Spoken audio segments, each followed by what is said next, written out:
इस कहानी की शुरुआत होती है एक मिनिएचर आर्ट के बने घर को दिखाने से। मिनिएचर आर्ट में नॉर्मल साइज की निस्बत बहुत ही छोटी चीजें बनाई जाती है। अब कैमरा उस छोटे से घर की तरफ जूम करता है और हम जान पाए कि जहाँ ये मिनिएचर घर पड़ा है उसमें एक फैमिली रहती है। इस फैमिली में जो बूढ़ी औरत है उसकी मौत हो गई है और अब ये फैमिली उनके फ्यूनरल यानी उन्हें दफन करने के लिए जा रही है। फैमिली में बूढ़ी औरत की बेटी थी जिसका नाम एनी है, उसका हस्बैंड और 2 बच्चे, एक लड़का और एक लड़की। अब एनी की बेटी शुरू से ही काफी अजीब थी। दिखने में अजीब होने के साथ साथ उल्टी सीधी हरकतें भी किया करती थी, जैसे सख्त सर्दी के मौसम में भी बाहर बने छोटे घर में सोना, अजीब कपड़े पहनना वगैरह। और तो और बच्ची होने के बावजूद उसका जिस्म बड़े लोगों जैसा था, यानी कि वो नॉर्मल बिल्कुल भी नहीं थी। अब जब ये फैमिली एनी की मॉम के फ्यूनरल पर पहुंचे तो हैरत, वहाँ पर बहुत सारे अनजान लोग भी इस फ्यूनरल में शामिल होने के लिए आए थे। अब यहाँ जब एनी फ्यूनरल की स्पीच दे रही थी तो इस दौरान उसकी बेटी बड़ी अजीब आवाज निकालती है। एनी ने अपने गले में एक अजीब निशान वाला लॉकेट पहना हुआ था और बिल्कुल ऐसा ही लॉकेट उसकी मॉम की लाश के गले में भी था। अब यहाँ अनजान लोगों का आना तो हैरान कुन था ही, पर हैरत हमें तब होती है जब एक आदमी एनी की बेटी की तरफ देखकर मुस्कुराता है और वो भी उसे देखने लगती है। फ्यूनरल खत्म होने के बाद ये फैमिली घर वापस आ जाती है, जहाँ हमें सब के बारे में बताया गया, जैसे कि एनी एक मिनिएचर की आर्टिस्ट थी और शुरुआत वाला मिनिएचर घर उसे नहीं बनाया हुआ था, पर वो हमेशा परेशान दुख से भरी रहती थी। एनी का बेटा पीटर भी अजीब सा था, उसे सिगरेट और कई तरह के नशे लग गई थी। एनी का हस्बैंड इनकी फैमिली में ऐसा था जो अब तक नॉर्मल था, और जो इनकी बेटी थी वो तो सबसे ज्यादा अजीब थी। रात को वो जब सोने के लिए गई तो अपनी मॉम एनी से पूछती है कि नानी के मरने के बाद मेरा ख्याल अब कौन रखेगा, जिस पर एनी कहती है मैं रखूंगी बेटा, तुम्हारी मॉम हूँ, मुझे ही रखना है। जो सुनकर उसकी बेटी बड़ा ही अजीब सवाल पूछ लेती है कि जब आप मर जाएंगी तब मेरा ख्याल कौन रखेगा। ये सुनकर एनी घबरा जाती है, लेकिन अगले ही पल झट से बोली तुम्हारा भाई पीटर वो है ना, वो रखेगा तुम्हारा ख्याल। एनी उसे बताती है कि मेरी मॉम यानी तुम्हारी नानी सबसे ज्यादा तुमसे प्यार करती थी, इतना कि बचपन में वो मुझे तुम्हारे पास तक आने नहीं देती थी और खुद ही तुम्हें दूध पिलाती थी। इस पर उसकी बेटी जवाब देती है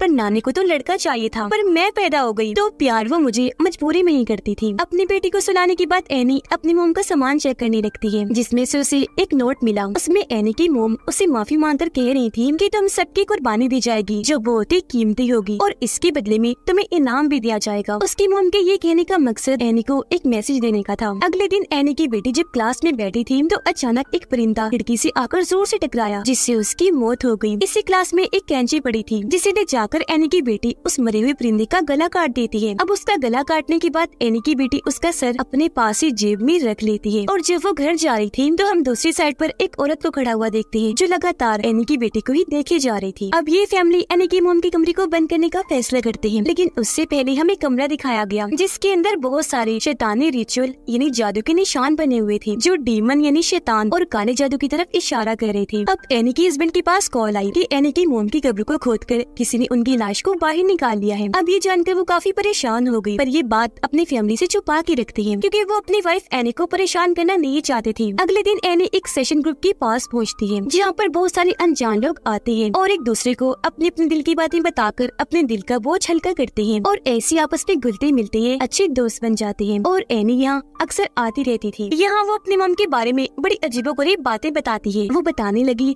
कि मेरी मम थोड़ी पागल सी थी, वो मेरे भाई के अंदर किसी और को डालना चाहती थी, पर इस सब से परेशान होकर मेरे भाई ने अपनी जान ले ली। उसके बाद अचानक किसी वजह से मेरे डैड की भी मौत हो गई। इसके अलावा मेरी मम इतनी अजीब थी कि पता नहीं कैसे वो लोगों को अपने कंट्रोल में कर सकती थी। उनके पास एक अजीब सी ताकत थी जिसके जरिए वो मेल्स यानी आदमियों में कोई ऐसी चीज डालती थी जिससे वो मेरी मम के कंट्रोल में आ जाया करती थी। इसलिए जब मेरा बेटा पीटर पैदा हुआ तो उसे मैंने अपनी मॉम के पास जाने नहीं दिया, लेकिन फिर जब मेरी बेटी पैदा हुई तो क्योंकि वो लड़की थी तो उसे मैंने मेरी मॉम के पास जाने की इजाजत दे रखी थी। और शायद यही वजह है कि आज वो मेरी बेटी इतनी अजीब सी है, नॉर्मल नहीं लगती। अब एनी की बेटी जो अपने कमरे में थी तो अचानक उसके पास अजीब तेज रोशनी आई जो उसे एक मैदान की तरफ इशारा कर रही थी। और जब एनी की बेटी मैदान में गई तो वहाँ एक आदमी आग के बीच में बैठा हुआ था। उसे देखने से लग रहा था जैसे वो कोई शैतानी रिचुअल जादू कर रहा हो। उसकी बेटी बड़े गौर से उसे देख रही थी कि तभी यहाँ एनी आ गई जो खींचकर अपनी बेटी को अपने साथ अंदर ले जाती है। अब पीटर को उसकी दोस्त पार्टी में बुलाते हैं। पीटर जाने के लिए तैयार हुआ तो एनी अपनी बेटी को भी उसके साथ पार्टी में भेज देती है ताकि वो शराब वगैरह ना पिए। पार्टी में पहुंचकर पीटर अपने दोस्तों के साथ मिलकर एंजॉय करने लगा और वहाँ वो सिगरेट भी पीने लगता है। उसकी बहन बोर हो रही थी, इसलिए घूमते हुए जब वो एक जगह पर आई तो केक खा लेती है जिसमें ड्राई फ्रूट था, और क्योंकि उसे इस ड्राई फ्रूट से एलर्जी थी तो उसकी तबीयत खराब होने लगती है। उसका सांस बंद होने लगा, दम घुटना शुरू हो जाता है। उसकी ऐसी हालत देखकर पीटर काफी घबरा गया, फौरन उसे गाड़ी में बिठाकर हॉस्पिटल के लिए निकल गया। रास्ते में उसकी बहन सांस लेने के लिए अपना सर खिड़की से बाहर निकालती है, लेकिन इस दौरान गाड़ी के आगे एक जानवर आ गया। अब टक्कर से बचाने के लिए एकदम पीटर गाड़ी सीधी साइड पर कर लेता है और उस साइड पर लकड़ी का एक खंबा था जिससे उसकी बहन का सर इतनी जोर से टकराता है कि उसकी वही मौत हो जाती है। इतनी भयानक कि उसका सर ही जिस्म से अलग होकर सड़क पर गिर जाता है। उसके मुंह से पीटर बहुत ज्यादा दुखी हुआ, सदमे में चला जाता है और अपने मॉम डैड को कुछ भी बताए बगैर चुपचाप अपने कमरे में आकर लेट जाता है। अगली सुबह जब एनी और उसके हस्बैंड को अपनी बेटी की मौत का पता चला तो दोनों बहुत दुखी हुए। एनी तो फूट फूट कर रो रही थी। उसके फ्यूनरल तक मुसलसल हम उसे रोता हुआ ही देखते हैं क्योंकि इस सदमे से वो बाहर नहीं आ पा रही थी। इस हादसे के बाद ही फैमिली का बर्ताव एक दूसरे के साथ काफी अजीब हो गया। कोई भी एक दूसरे को बुला नहीं रहा था, बस चुपचाप ही रहते हैं। इस गम से उभरने के लिए एनी दोबारा से उस सेशन ग्रुप में जाने का फैसला करती है, लेकिन क्योंकि उसकी हालत ठीक नहीं थी तो वो इसके लिए हिम्मत नहीं कर पा रही थी, पर फिर भी जाने का ठान लेती है। गाड़ी में बैठकर वो निकलने ही वाली थी कि तभी अचानक वहाँ एक औरत आ गई जो एनी को कहती है कि मैं आपकी पड़ोसन हूँ, आपके घर से कुछ ही दूरी पर रहती हूँ। मुझे आपकी बेटी की मौत का पता चला कि छोटी ही उम्र में वो अचानक ही गुजर गई। बहुत अफसोस हुआ सुनकर, लेकिन मैं आपको एक बात बताऊं, हाल ही में मेरे बेटे और पोते की पानी में डूबने की वजह से मौत हो गई है। मैं समझ सकती हूँ तुम्हारा दुख, क्योंकि मैं भी इस सदमे से गुजरी हूँ, लेकिन इस गम से तुम्हें बाहर निकालने में मैं तुम्हारी मदद कर सकती हूँ। ये बोलकर वो एनी को अपने घर का एड्रेस देती है और वहाँ से चली जाती है। अब अगले दिन एनी उससे मिलने उसके घर पहुँच जाती है। वो दरवाजे पर एक कारपेट को देखती है जो उसे अजीब तो लगा, लेकिन जाना पहचाना भी, जैसे अब से पहले उसने ये या इस जैसा ही कारपेट पहले देखा हो। पर इससे पहले उस ज्यादा कुछ सोच पाती वो औरत दरवाजा खोलकर एनी को अंदर बुला लेती है और ये दोनों बातें करने लगती है और इस तरह इनकी दोस्ती हो जाती है। बातों ही बातों में एनी बताती है कि काफी सालों पहले से मुझे स्लीप वॉक है, यानी नींद में चलने की बीमारी। ऐसे एक दिन जब मैं स्लीप वॉक यानी नींद में चल रही थी तो मैं अपने बच्चों पर पेट्रोल डालकर उन्हें आग लगाने वाली थी, पर एन वक्त पर मुझे होश आई तो मैंने खुद को रोक लिया। उस दिन से ही मेरे और मेरे बेटे पीटर की ताल्लुक अच्छे नहीं है, क्योंकि उसे लगता है कि मैं उनकी दुश्मन हूँ और मैंने अपने ही बच्चों की जान लेने की कोशिश की। घर आकर एनी अपनी बेटी की मौत का भी मिनिएचर आर्ट बना रही होती है, यानी कि उसकी लाश साइड पर पड़ी थी और उसका सर जिस्म से अलग होकर गिरा हुआ था। ये देखकर उसके हस्बैंड काफी परेशान हो जाता है। इसी रात जब ये फैमिली टेबल पर बैठी खाना खा रही थी तो पीटर की अपनी मॉम एनी से बहस हो जाती है। वो कहता है, मामा सारा कसूर आपका है, आपने उसे मेरे साथ भेजने की जिद की थी, लेकिन जब हम वापस आ रहे थे तो पता नहीं कैसे उसकी मौत हो गई। ये सुनकर एनी को भी बहुत गुस्सा आने लगा और वो चिल्ला कर कहने लगी, ये सब तुम्हारी वजह से हुआ, क्योंकि गई तो वो तुम्हारे साथ ही थी, तो तुमने ही उसे मार दिया होगा। ये देखकर एनी के हस्बैंड काफी परेशान हो गया, दोनों को शांत करता है, जो देखने से साफ लग रहा था कि अब इस फैमिली की दूरियां बढ़ती जा रही हैं और ये लोग आपस में टूट रहे हैं। अब अगले दिन जब एनी एक स्टोर में शॉपिंग कर रही थी तो वहाँ उसे वो औरत यानी पड़ोसन दोबारा मिलती है और एनी को बताती है कि हाल ही में मैंने एक रिचुअल यानी जादू का प्रोसेस करके अपने मरे हुए पोते की आत्मा से राब्ता किया, उससे बात करना चाहिए। ये बताकर वो एनी को काफी मिन्नतें करके अपने घर ले जाती है और वो प्रोसेस करके सच में अपने पोते की आत्मा से बात करके दिखाती है। अब ये प्रोसेस एनी को जरा पसंद नहीं आया, क्योंकि इससे वो डिस्टर्ब हो रही थी, पर वो औरत बहुत चालाक थी। एनी को सलाह देती है कि ऐसा करो, तुम भी अपनी बेटी की आत्मा से बात करने की कोशिश करो, उसे बुलाओ यहाँ, तुम्हें ज्यादा कुछ नहीं करना पड़ेगा, बस उसकी एक चीज लो, कुछ मंत्र पढ़ो और बस तुम्हारा आत्मा से राब्ता बन जाएगा। इसी रात एनी स्लीप वॉक करते हुए पीटर के कमरे में जा पहुँची, जहाँ उसे पीटर के चेहरे पर बहुत सारी बारीक चींटियां दिखती है जो उसकी आंखों, मुँह और नाक में घुस रही थी। यहाँ पता चला कि एनी सच में स्लीप वॉक नहीं कर रही, बल्कि ये सब वो सपना देख रही थी और सपने में ही वो स्लीप वॉक करके यहाँ आई थी। अब इस सपने में पीटर अपनी मॉम से पूछता है कि आपको मुझसे क्या मसला है, क्यों हर वक्त आप मेरे पीछे पड़ी रहती हैं? जिस पर एनी जवाब देती है कि तुम मुझे कभी चाहिए ही नहीं थी, मैं तुम्हें पैदा ही करना नहीं चाह रही थी, वो तो मेरी मॉम ने मिन्नतें करके तुम्हें पैदा करवाया, क्योंकि उन्हें एक लड़का चाहिए था। यहाँ तक कि मैंने तुम्हें खत्म भी करना चाहा, पर पता नहीं कैसे तुम बच गई। ये जानकर पीटर बहुत टूट गया, लेकिन अगले ही पल एनी भी अपनी नींद से जाग जाती है और उसे भी पता चल गया कि ये बस एक सपना है। वो वो फौरन अपने हस्बैंड और बेटे के पास जाकर उन्हें इस रिचुअल प्रोसेस के बारे में बताकर इस प्रोसेस को शुरू कर देती है ताकि उस औरत के कहे के मुताबिक वो अपने बेटे को बुला सके। अब जैसे प्रोसेस शुरू हुआ वह अजीबोगरीब चीजें होना शुरू हो जाती है, जैसे अचानक ही एनी ड्राउनी अंदाज में अपने बेटे की आवाज में बात करने लगी थी और मोमबत्तियां भी अपने आप ही जल बुझ रही थी। इस सबसे पीटर काफी घबरा गया था, इसलिए उसके डैड इस प्रोसेस को बंद करने के लिए एनी के मुंह पर पानी फेंक देते हैं, जिससे प्रोसेस टूट गया और एनी अपने होश में आ गई। अजीब बात यह अभी जो कुछ भी हुआ था एनी को उसके बारे में कुछ भी याद नहीं था, क्योंकि शायद उसके बेटे की आत्मा उसके अंदर आ गई थी। अब अगले दिन हम एनी को बहुत परेशान देखते हैं। गुस्से में आकर वो अपने सारे मिनिएचर आर्ट्स को तोड़ देती है। अब एनी की बेटे की वो डायरी जिसे इस रिचुअल प्रोसेस में इस्तेमाल किया गया था, उसमें पीटर की तस्वीर अपने आप ही बनने लगती है। अगले दिन पीटर जब स्कूल में था तो वो शीशे में खुद को देखता है, जहाँ उसका असल और अक्स यानी परछाई एक दूसरे के बिल्कुल उल्ट थी। यानी असल में उसके एक्सप्रेशन तासुरात बिल्कुल सीरियस परेशानी वाले थे, जबकि उसकी परछाई में वो काफी खुश नजर आ रहा था। उसके चेहरे पर मुस्कुराहट थी। एनी अपनी बेटी की उस डायरी को आग लगाकर जलाने की कोशिश करती है, लेकिन जहाँ पहली तो डायरी को आग लगी नहीं रही थी, पर जब लगी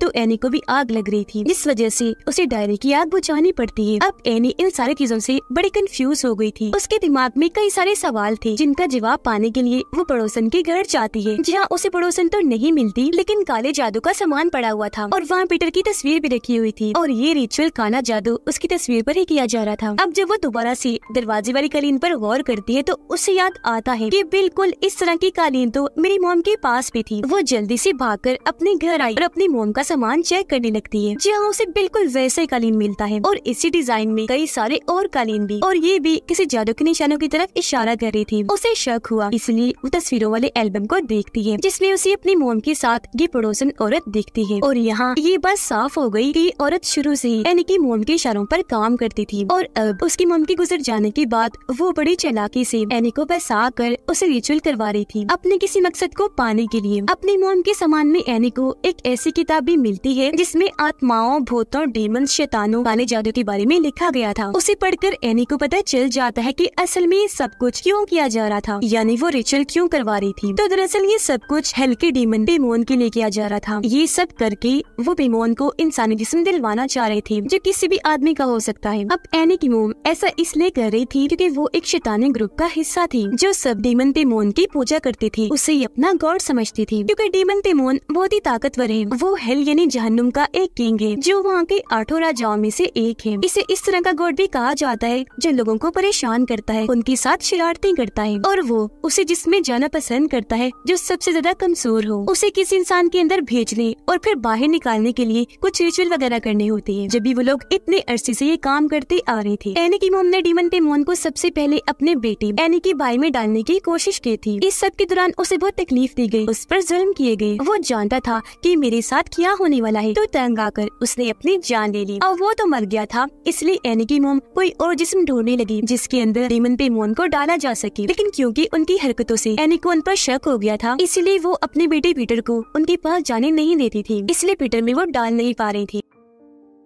अब हालांकि पेमोन एक मेल डीमन है और जिस्म भी उसे मेल का ही चाहिए था, पर कोई ना होने पर एनी की मॉम ने उसे एनी की बेटी के अंदर ही डाल दिया। यही वजह है कि वो इतनी अजीब थी और अपनी मॉम को कह रही थी कि नानी को लड़का चाहिए था, क्योंकि उसके जिस्म में ही डाला जाना था। तब उन्होंने असल टारगेट बनाया एनी के बेटे पीटर को, इसलिए मरने से पहले ही उन्होंने एक जबरदस्त प्लान बनाया, जिसमें आज तक उनकी दोस्त यानी वो पड़ोसन औरत उनका साथ दे रही थी। वो पड़ोसन औरत जानबूझकर एनी से दोस्ती करना चाह रही थी, क्योंकि उनके कल्ट का जो प्लान था उसे कैसे भी करके इन्हें पूरा करना था, यानी पेमोन की आत्मा को पीटर के अंदर डालकर। ये सारी बातें जानने के बाद एनी अपने घर की एटिक यानी ऊपर बना छोटा कमरा चेक करती है, जहाँ उसे अपनी मॉम की लाश दिखती है जो गल सड़ रही थी और तो उसका सर भी नहीं था। अब जैसा कि हमें पता चला था कि एनी की मॉम की लाश को उनकी कब्र से चोरी कर लिया गया था, तो यहाँ इस बात का खुलासा हुआ कि लाश को असल में उनके कल्ट के लोगों ने ही निकाला था। फिर बाद में उनका सर काटने के बाद यहाँ एटिक में रख दिया, क्योंकि सर काटना भी उनके रिचुअल का हिस्सा है। अब तभी अचानक छत पर खून से डीमन पेमोन का निशान बन जाता है। इसी के साथ हम इस घर में बाकी जगहों पर भी डीमन के निशान को देखते हैं, जैसे कि लॉकेट पर, बेड पर और उस कारपेट पर। अगले दिन पीटर जब क्लास में बैठा था तो उसे भी अजीब तरह की आवाज सुनाई दी गई, जिसके साथ ही उसका जिस्म अकड़ गया। उसे पता नहीं क्या हुआ और वो अपना सर जोर से टेबल पर देकर मारता है, जिससे उसकी नाक जख्मी हो गई, उसका खून निकलने लगा। फिर वो ये सब करने के बाद अजीब तरह से बौखला गया, इतना डर गया कि नीचे गिर जाता है। बेहद घबराया हुआ था। उसकी ऐसी हालत देखकर क्लास के बाकी बच्चे भी बहुत डर जाते हैं। फिर उसके डैड स्कूल आकर पीटर को वापस घर ले आते हैं। उसकी नाक को जख्मी देखकर एनी को भी बहुत बुरा लगता है। एनी अपने हस्बैंड को अपनी मोम, कल्ट और डीमन पेमोन से जुड़ी सारी बातें बता देती है, पर उसे इन बातों पर यकीन नहीं आता। वो सोचता है कि जरूर इसका ज़हनी तवाज़ुन खराब हो गया है, ये पागल हो रही है जब ये ऐसी बातें कर रही है। अब एनी अपने हस्बैंड को बार बार मनाने की कोशिश करती है कि प्लीज हमारी बेटी की डायरी जला देती है, क्योंकि उस डीमन से जुड़े होने का वही एक जरिया है, तो उसके जलते ही सब ठीक हो जाएगा। पर उसका हस्बैंड इसके लिए मना कर देता है, क्योंकि जाहिर है ऐसा करने से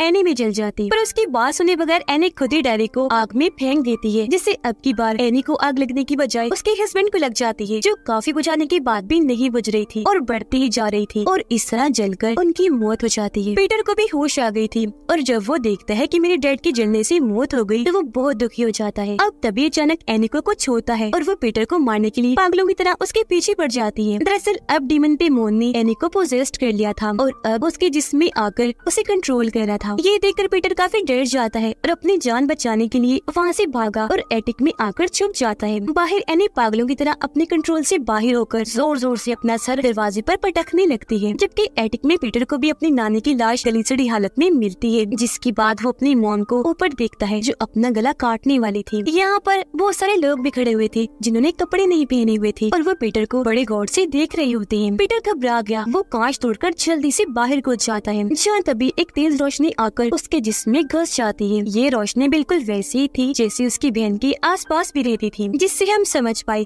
कि आखिरकार डीमन पेमोन ने पीटर के जिस्म पर अपना कब्जा कर ही लिया और वो इसके अंदर घुस ही आया है। इसके बाद पीटर उठा और अपनी मोम को बड़ी अजीब हालत में देखता है, यानी एनी हवा में उड़कर बाहर बने छोटे घर की तरफ जा रही थी। वो भी उस घर में आ जाता है जहाँ पर बहुत सारे लोग थे जो डीमन पेमोन की पूजा करती थी। वो सब पीटर के सामने झुक जाते हैं, क्योंकि अब उसके अंदर शैतान पेमोन जो आ गया था और वो अब उसे अपना गॉड समझ रही थी। तभी यहाँ वो पड़ोसन औरत आई जो बहुत खुश थी, क्योंकि सालों से वो जो प्लान करके बैठे थे आज वो पूरा हो गया था। इन्हें डीमन पेमोन को जिस मिल चुका था वो भी पीटर का, जिसका वो चाहती थी। वो पीटर को एक ताज पहनाती है और उसे डीमन पेमोन कहकर बुलाने लगती है। ऐसा होते ही सारे लोग भी पेमोन पेमोन के नारे लगाने लगते हैं, क्योंकि सालों से वो जिनकी पूजा कर रहे थे आज वो उनके सामने था। पीटर के अंदर सारा ही कल्ट अपनी इस कामयाबी पर खुशी से झूम उठता है और इसी के साथ ये फिल्म इधर ही खत्म हो जाती है।